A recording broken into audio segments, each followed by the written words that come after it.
That's how we got the numbers. It's the professionalism. I like it. So what I want to do is I want to start with a little bit of context. The question I'm always trying to answer is like, why should they listen to me? Why should they listen to you? So if you could just give me 5 minutes on the path that led you to Last Word Hospitality. Yeah, I mean, I think first of all, it was good fortune in meeting the right people. I think more than anything.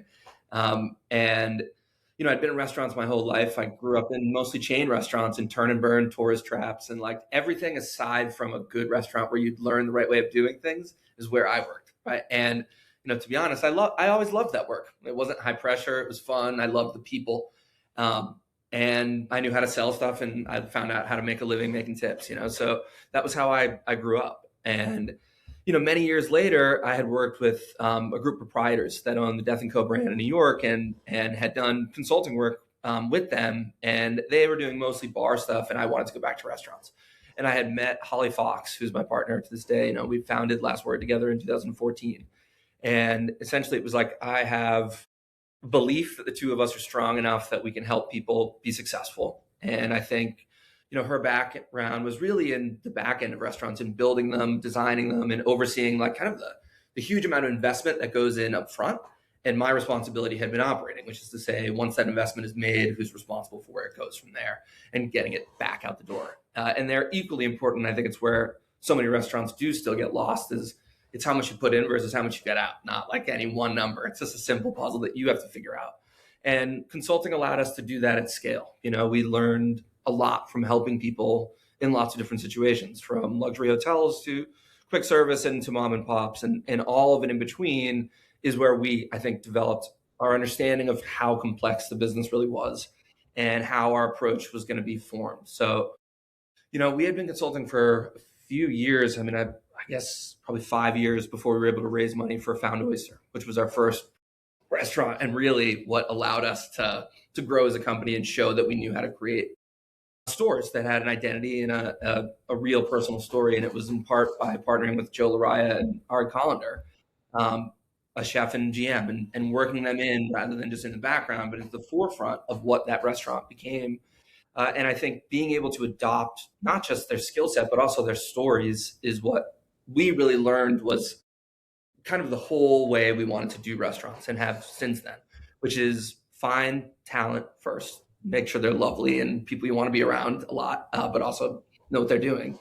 And then, find a great space. A great space can mean a million different things, but usually a good deal in a neighborhood you love that you think is charming and that you think you can serve. And then build that identity around the people and that neighborhood and that space. And I think that allows for a really broad palette because humanity is really diverse. And so our approach to restaurants is diverse in what I think you see and feel and touch. And, we're up to 7 places now. We have 3 or 4 more that will open the next year and a half.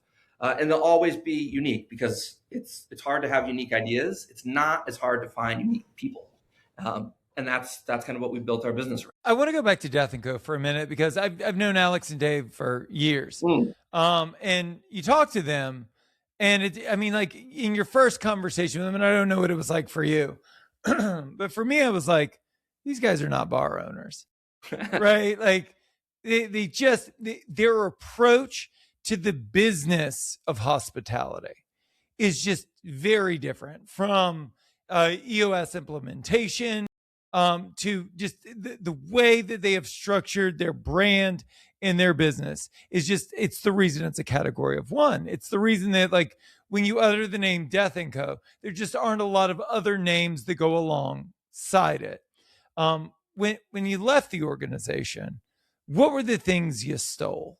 Right? Like what were the key ideas? I mean, I think you were like this, I think organized creativity, especially, and a massive emphasis on creativity. Again, like the restaurants I grew up working in, it was about operations and charm, right? Like hot food hot, cold food cold. That's kind of the rule. And then be charming as hell and sell the shit out of whatever it is you have, even if it's garbage. And again, you work at Turn and Burns. I had restaurants where it was like, what's good? And it was like the view, and that's never my favorite thing to do, but it's what I did. And it's how I made a living. And I didn't mind it all the time. But working with proprietors was this absolute dedication to creativity. And I think, that mixed with kind of my background in just ops, right? And just the straight running of a restaurant and what it takes and how to be set up on time. And like, we have little things that we just stick to. It's like you can always open early, but you can never open late, and like that mixed with this extreme, real just like dedication to finding who's creative on the team, how to get the most out of them, how to integrate all of that into something that becomes something much larger and greater was what I took away more than anything. And then, organization, right? Like I had never been in a place where everything was so properly organized, both in the front end that like a guest would see from like bottles and the well and everything else, but also the back end and how files were stored and how things were actually kept together. Where I was used to like stacks of paper, P&Ls I would burn so I didn't look like an idiot in front of my boss and be like, oh, I never saw it. And, learning how to do both of those things at the same time, right? To find kind of where the art is in this business without losing the trade of running a restaurant. Well, and I think one of the other things that I've taken away from my relationship with them is, for something to be great, you've got to be inextricably tied to it, which I think most restaurateurs translate to, I need to live in this thing. I need to be in it 80 hours a week. And you flash to today, and I haven't talked to him in probably more than a year. So I don't know if this is still the case. But at the time, neither one of them lived in a city that a Death & Co. was in. Yeah. And so you're running like best in class programs, right? That are highly successful, wildly profitable, globally acclaimed. And it's not that you're not in there every night and you're only in there once a week. It's like you don't even reside in the city where the locations are, which shows the power of having like the right team and the right structure. Yeah, empowerment, right? I haven't been in there to see their organization in a few years, but I know how much they've grown, especially nationally. And there's no way you can do that without empowering people in the room. Like restaurants and bars need to be run by someone who is there every day. And I think part of your responsibility as an owner is to find the best way possible to break that work up in a way that makes sense, because I definitely grew up in a world where working 80 hours was like the goal. And I don't think that should be the goal. And it doesn't help you or anyone else in doing that. There are times where there is no escaping the demands of a restaurant, especially when they're new and they're just opening. But, again, part of the staying in it for a very long time comes from finding a more sustainable life. And I think definitely those guys have been able to do that. While at the same time, again, continuing to grow and continuing to do new things and try new things. And I think take new risks, which, if you're not doing that, I think it just stops being fun.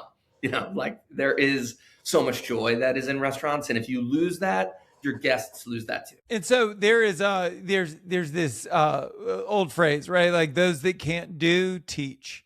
And the irony is, my path is that I was a successful restaurateur into coaching consultant, which I would argue made me a better restaurateur, right? And it's because I just had a wider aperture. Yeah. It's one thing to work through like the 3 concepts that I had in the multiple locations. It's another thing 6 years later to have worked through hundreds of concepts and had visibility into thousands of concepts over the years, because you just get this wider worldview. You're able to thread things together that you wouldn't have seen otherwise within your own business. Yeah. And there you were as like a successful operator and consultant into principal consultant into restaurateur. And I've got to believe that the reason you guys have been successful is probably because you entered with a different ethos, with a different ideology. I think. And so before you opened the doors of the first location, what was the mathematical equation that you believed guaranteed the success of Found Oyster? Well, right. I think scale.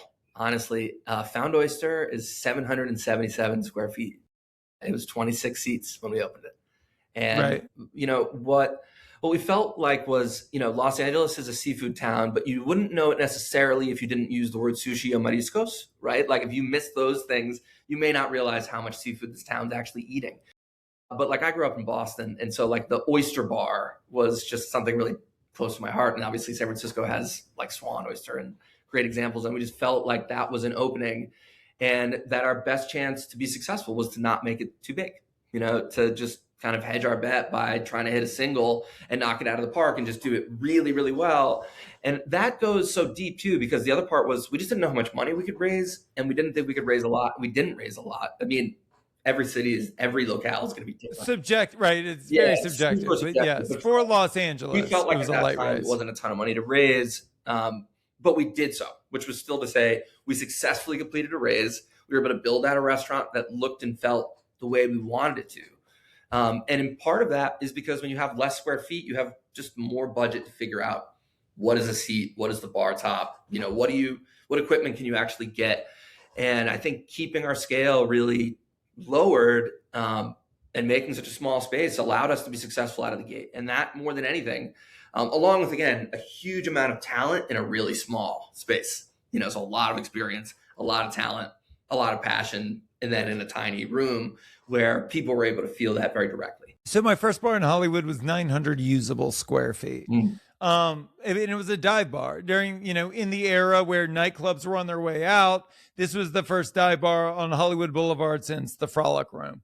And so we were able, for real. And so we were able to carve out this beautiful niche for ourselves, but like I could make 900 square feet work because like the volume was there. Yeah. Yeah, it's a city. Which this is and city. So you can get people in, and if they're feeling good, they'll come and hang and then move on to wherever they're going next. I also love that you said the Frolic Room, which is one of my favorite places. It's it for sure. Yeah. It's and so for me, I never felt like I was limited by the capacity because standing room only, and people are always, again, like they were visiting me on their way to the next place. The people that were going to spend all the night were going to come later in the evening. And so, we were able to generate thousands a night and millions a year off of that turn. But, when I look at Found Oyster, one operator to another, my concern was like, are you able to turn it enough in a given night across any week, right, to really generate the top line that you need? Because we see these, Michelin-awarded 3-star 12-seat omakase places that win every award right before they go out of business, right? Because there's a cost in doing business. So how did you make the numbers work? I think, or was the volume there? Yeah, I think, casual in LA especially works great. This is a casual and informal city. I'm an casual and informal person. And so I love that informality and it works. And I think that, a big part of what we did there was your shuckers are your bartenders, right? And that means like, they're not necessarily going to like give you a fresh set of forks every course or every dish, but they are making a lot of the food that you're getting right in front of you. And they can speak to what those ingredients really are and what it felt like to pull them out of like the chest that came in from the fishermen, and that closeness, I think, really just, it's familiar, but it's not a place you're going to sit for 4 hours. You're sitting on a bar stool, you're hanging out, we're trying to get you oysters and beer or wine quickly, and now cocktails. But, I think that sometimes, it's just, you have to look back to hours. It's like, we were always afraid to do lunch during the week, but we opened at noon on Saturday and Sunday where people eat oysters and hang all day. And it's like, is it an operational difficult thing to run something from 12 to 10 with only that much square foot? Yes, it's hard as hell. And the team to this day that does it are like masters of square inches, right? But it lets you do it, right? It lets you do it. And when the month is over, you're only paying 777 square feet of rent, right? And that takes a lot of pressure off. It's just, again, I think so often there's like, people try to find what number or what secret it is that's going to make them successful. And really, it all matters, all of it, right? Every part of it matters. And if you really focus on the efficiency and the quality of service, if you focus on the food, if you focus on the deal, the rent, like it is a lot to take in. But once you can, and you can start to factor those things in, you can start to work on a broader equation that just works for you, right? It's like, there's no one puzzle as long as you understand there's a puzzle and you're going to need to solve it. Well, and let's talk about the sheer scale. So right now you've got 7, you've got more opening in a town where, I mean, the headlines are just riddled with closures, right? And not just like this mom and pop closed, like very famous chefs. I would say in LA and New York are choosing to hang up their hats, right? They're like, this just isn't going to work. From Colicchio closing its flagship restaurant last month, to Suzanne Goen, right? And I guess as a Los Angeles restaurateur myself, like you think to yourself, no matter how successful you are, like, oh my God, like if Suzanne Goen is closing AOC, like, is it that the shoe just hasn't dropped on my head yet? Yeah. Um, what do you see in Los Angeles that other people don't? Where do you see the opportunity to continue growing, whereas everyone else is contracting?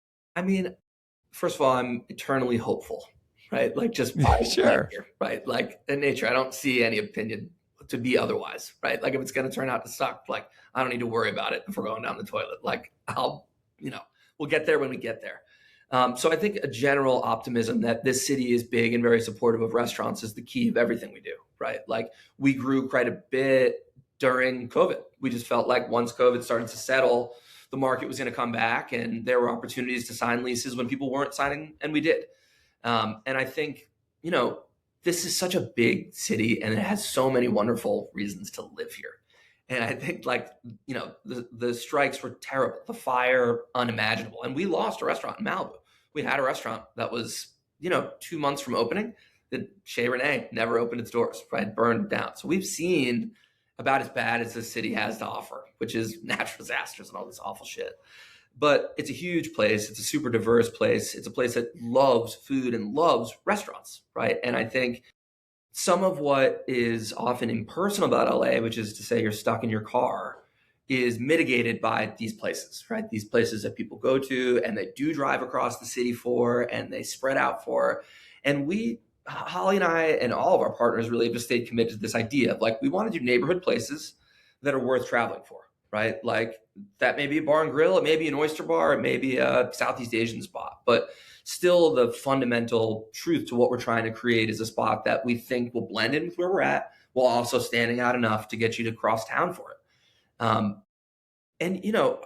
That along, again, with everything I said before with scale, which is the largest of our restaurants are, I think, 3,000 square feet, 80 seats, which compared to a restaurant that opened 20 years ago would have been considered really small. Sure. Right? Oh, absolutely. That would be like the kiosk for the primary restaurant. Yeah, exactly. So the scale has helped us, right? And so instead of growing by these larger restaurants with a lot also of, if you have a bigger restaurant, there are fewer people that can do it. It's just like if you have 100 employees, that's that much harder to manage than 25, and our ability to just keep going and finding, again, chefs and managers, really both sides, right, to build around in an equity position where they are owners, they're in the room every day, they're also getting their salary, they're also getting benefits. It lets them put their heart and soul into it without worrying every day about whether they're going to survive. It's like that's on us to do it. And it's an equation that I think has allowed us to just keep creating places that have unique identities. And if there's anything else that's doing it, it's a mix of unique identities with unique people, and then restaurants that just aren't too big. Like, I hate to say that it's not. You will look, and I think it's a beautiful model, but the other side of that equation is that like half of your projects have been like gut restorations of historic buildings. So even though it's got a small footprint, it's a 1946 saloon. It's a 1957 airport bar. Like you renovated a church, Adam. Yeah. And so that's not to say that like these are all second gens where, you slapped a fresh coat of paint on the wall and you hung a new sign on the door. So you are investing, and Yeah. I'm curious to know about the price versus benefit. How do you decide whether to deeply invest in these spaces? Because there's charm to so many of them, right? But that also comes with an associated cost. Yeah. So I love that question, Josh, because it lets me talk about my partner, Holly, which I love to do because without her, I would be completely lost. So I wrote a book, right? It's called For the Love of Restaurants. It's going to come out in August. And a lot of it, when you read it, it is about Holly. And it's because one thing that Last Word is able to do that other groups can't is we self-design and self-manage. And when I say we, I mean her, right? And a team right around her. But there's a huge difference between an operator designing a restaurant and a designer designing a restaurant, which is nothing to say against designers. We've worked with amazing designers before too, including in the desert, including renovating these places, who understand how to just really add soul, but also integrate kind of our ideas of a physical space is the operation. And once you've built it, the realities of operating it are already set, So the more Holly and I and our partners are in the room in these places at the beginning, the more the heart of that venture is going to be an operational, advantage in terms of just making that space work. So the puzzle for us really comes down to, we're looking at these things in a lot of different forms, but charm and love for them is definitely the heart of all of it, right? Like if it's not charming and something that we would want to go to a lot, we won't even go see it. Like that is primary. And once that's there, it starts to be like, well, how do we find a way to take the risk? Like we want to do this. And now we have to convince ourselves to actually do it. And then you start breaking down all of just these realities of like, what is the space and how much does it cost? And then how much is it going to cost for us to build it out? And how much time is it going to take for us to do that, which we got to pay for that? And then really, how are we going to then invest as much money as possible at the beginning into people, into a lot of people, not just the crew that we're going to hire and bring in, but in our case, especially now, a secondary group, usually of our existing partners that we bring in just to add additional mentorship on the floor when we're getting these places open, in the kitchen, in the front, everywhere we can, as much people with experience as we can.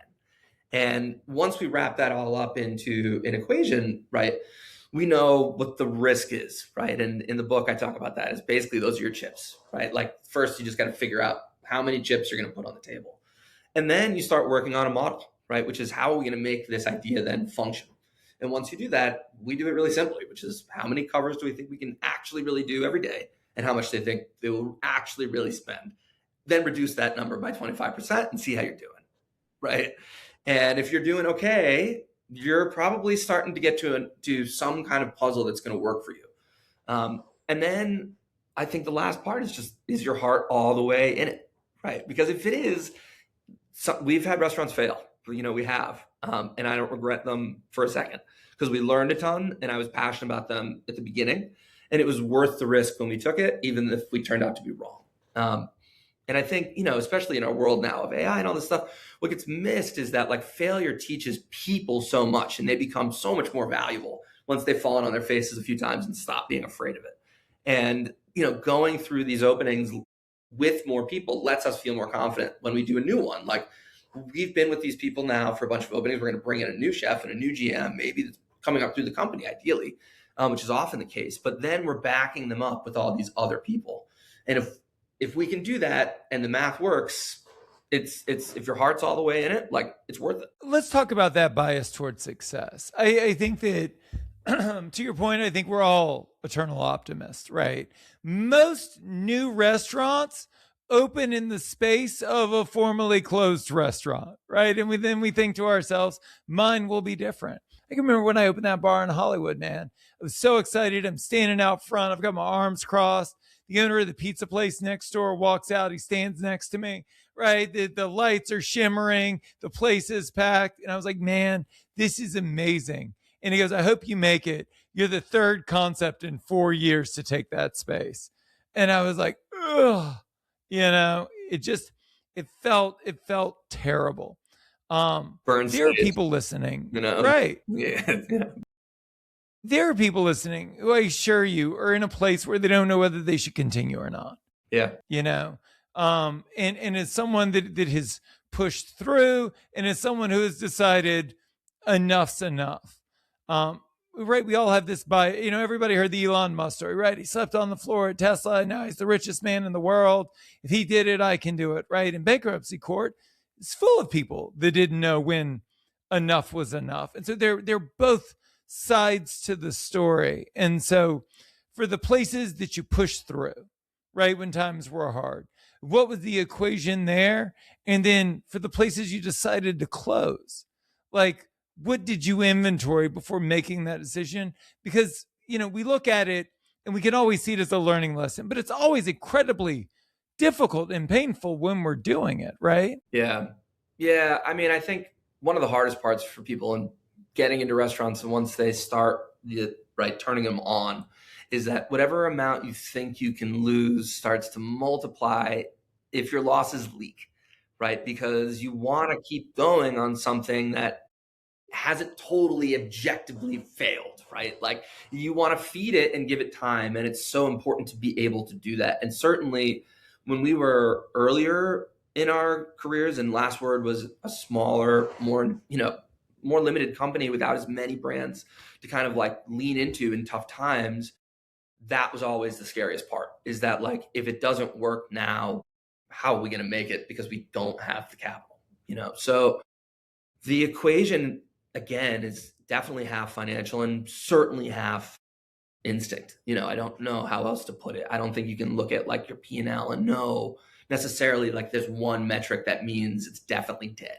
So I think what we've found in the past is the places we've closed, we found some huge fundamental flaw that we felt like couldn't be solved. And in some cases it was like, hey, we're too dependent on delivery and we're paying too much in delivery fees. And like, there's nowhere near enough foot traffic or parking for this concept. And like, no matter what we do, we're always going to pay those fees and there's never going to be more foot traffic. So this space is great. This neighborhood is great. We need to just go in a different direction entirely. But we had a fundamental asset there because we had predicated on getting a good lease, and in a neighborhood that we loved, in a space that we loved.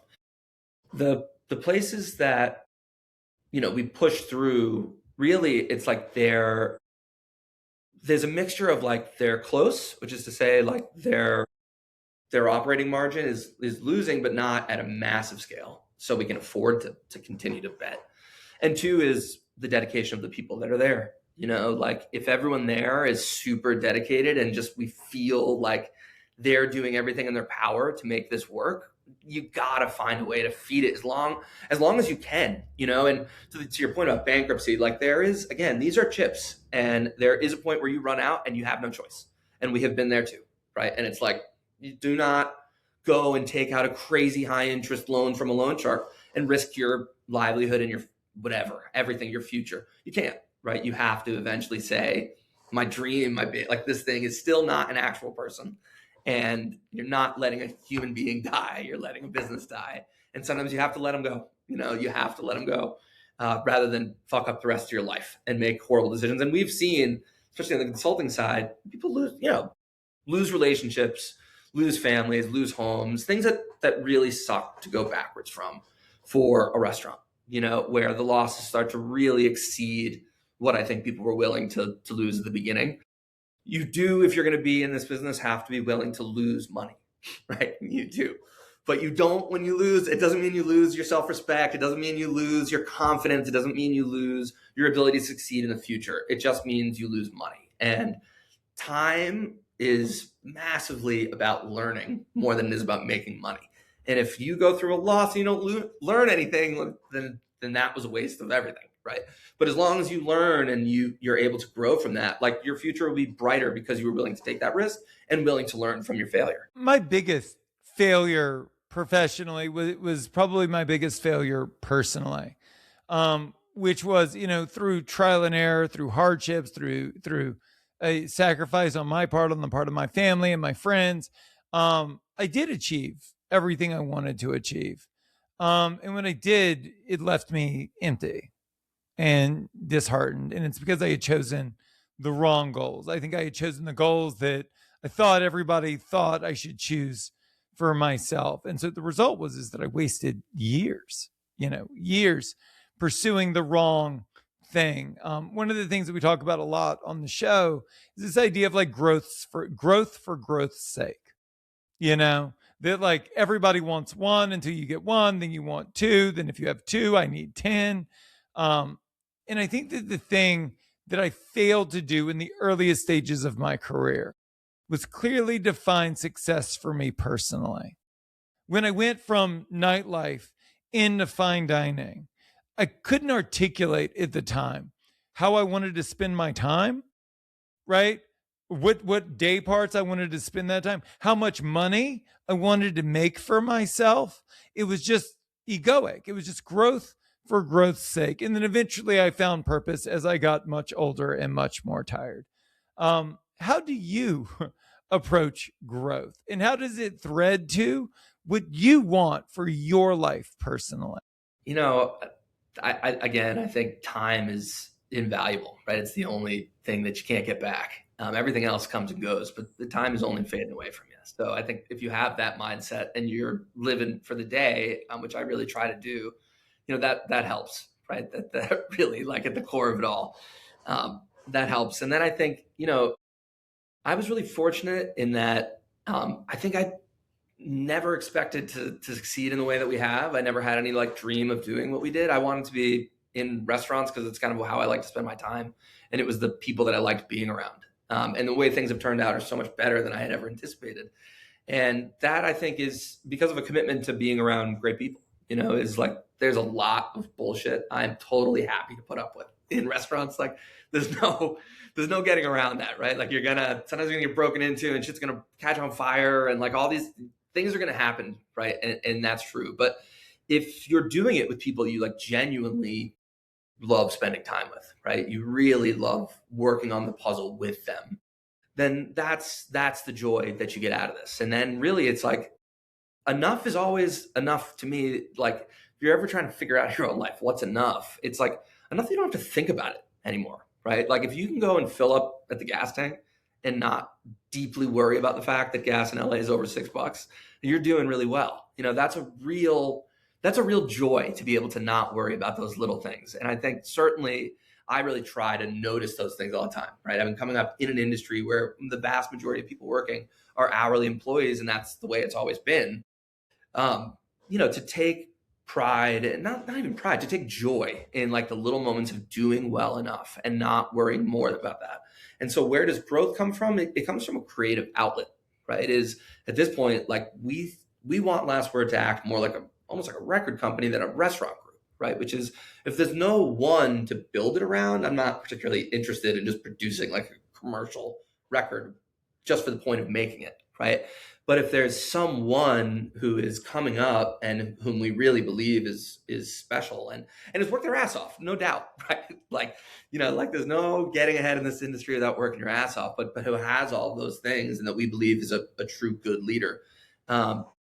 Being able to grow around those people and give them an opportunity to be an owner, to be creative themselves, and to make a better life for themselves, and then hopefully to pass that on and keep doing it. That's where our motivation really comes from, is we love making restaurants. There are days deep in a restaurant's life where it is undeniably insufferable, right? Like, it can be an absolute drag. And to deny that, I think, is really not fair to restaurant people everywhere. There are days where the work is really hard and it sucks. But it's always important, right? Like, these are always places that are valuable to people.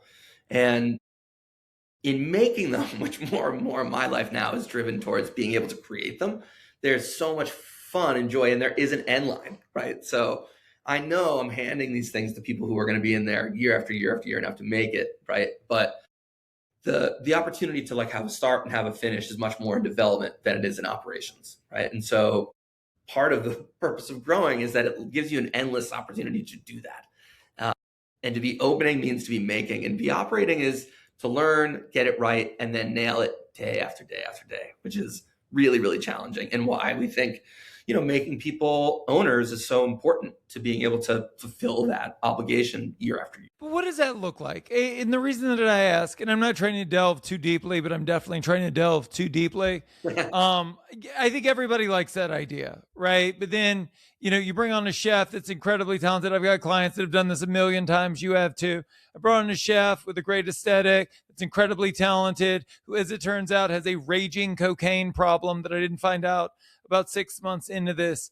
And so, like, if that's your partner, right, if you've already given that individual all of the equity, I mean, you don't really know until you know. Seth Godin has this quote, right, that like, I can't work with you until I've worked with you, Yeah. And so how do you structure an equity agreement? And you don't need to get granular, but high level, in a way that it gives somebody the right incentive while still protecting, everyone that came before the chef, that earned the money that's being invested in the business, right? That created the group that is burgeoning on this endeavor. Yeah. How do you structure it in a way that's like cool and exciting for everyone, but truly fair?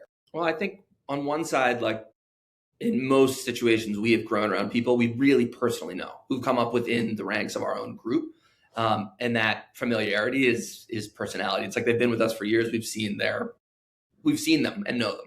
That's huge, right? I would definitely not advise just like creating a partnership with someone you've not met because you like the way their food looks at someone else's restaurant. Like it's so personal, and so I would prioritize that there is a human there always that you love and love being around. Two is how to structure deals, right? And restaurant deals, I think, get oversimplified, or I don't. The way I think is most fair, right, is if you're doing an equity position with someone that you don't know, certainly I would say do it on like some kind of vesting schedule where, and I think the fair way to say is like, let's say someone is going to get 5% of equity to 10% equity over a period of 3 years. And if they don't own it until they've been there 3 years, if they leave or get fired beforehand, they don't get to keep it, right?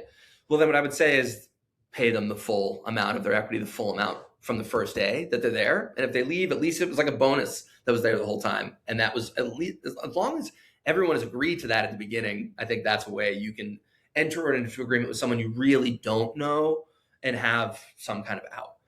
In the agreements that we usually do, there's always going to be some amount of risk, except, which is to say that like restaurants that fail aren't worth anything, right? So if it doesn't work at all, like there's no risk because it's not worth shit. We're not going to sell anything, right? But on the side of that it does work, it'll be because of these people, right? And so the way we've always tried to incentivize both investors previously and any deal that we did was what is known as a preferred return, which is just the money is paid back to the cash investment first, but we would never do that at like 100%. So if a deal was at 50-50, let's say 50% to ops, 50% to money, then I would say that like 75% of the cash will go to the cash till they're paid back, and 25 goes to the ops, right? Once that money has been repaid, or even repaid plus 10%, right? Now it goes to 50-50 or whatever that split may be. And I think for operators, your ability to control that split in your future with cash will be based on your experience and how much you can prove that you deserve more, right? In the end, because the preferred return both protects cash investment, but it also allows operators to make more in the end. And there's no doubt about it. Like these are not companies that will suddenly be worth $50 million. Like at some point you have to, as an operator, get more of the cash flow because you're not going to sell it for 50 million and go to a beach and chill. Like it isn't going to happen. So finding a way from the beginning to be fair to everyone in these deals really comes from like I don't want to say a complicated deal, but having some level of thought in how you both incentivize someone to put in cash and how you also incentivize operators to stay for the long run and get something more out of it once that risk has been reduced. Let's talk about the book. So you opened 7 places, you got 3 more in the hopper, and you think to yourself, well, I mean, we got like 15 minutes a day, right? So instead of meditating, I'm going to write a full-on book. I would assume, and you seem like a man that's well-read. You seem like somebody that's studied the science of the industry. What did you want to say that you felt like hadn't been said? First of all, I was energized to do it. I lost my best friend when I was a kid from this awful cancer, and it was terrible. And I was with him for 5 months, and his wife and family and all our friends were together, and it was just like a really intense thing to go through. And at the end of it, I just felt immense energy to do and make something new and to dedicate something to him. And I'd also lost my other friend, Jeff, the year before. So 2 friends in a year. And that gave me the energy of like, you can't do this in 15 minutes a day, right? So I did it in 6 hours a day, right? And it would be like 3 early in the morning and 3 at night. And that's what I think it took to write something that I was proud of and to come up with a book that I think is worth reading. But from the beginning, and this goes way beyond time and energy to actually put in this, I felt like there had been a missing gap of a book speaking directly to people who spend their lives working in restaurants, whether you're waiting tables or washing dishes or cooking. And that the purpose of the book was to help you understand how to go from where you are to opening and owning your own place, right? And that those people know a lot about cooking, and they know a lot about service, and they know a lot about hospitality because it's what they do every single day. And it's how they survive. But in the course of even working your way up to being a general manager and executive chef, that doesn't mean you're going to learn how to negotiate and find a lease, or how to write and sign a deal, and how to raise money, and how to kind of create, really how to design, how to build, how to do all these other things that are the foundation of which this industry is built upon before you get to do the restaurant work. And without that stuff, failure is inevitable. So, with that, it was like, I knew what the curriculum would be, right? Which is start from finding a space and end with opening day. And I played around a lot with like different examples from different restaurants that we had. And a friend of mine, Baxter Holmes, is actually a writer for ESPN as a journalist. And a dear friend looked at what I had written and liked it. He's like, you can write. He's like, but you're trying to tell me how to open one restaurant by using multiple examples of yours. He's like, what if you just picked one? And like literally the second he said it, I knew it was just, suddenly I had a new narrative, which was Found Oyster.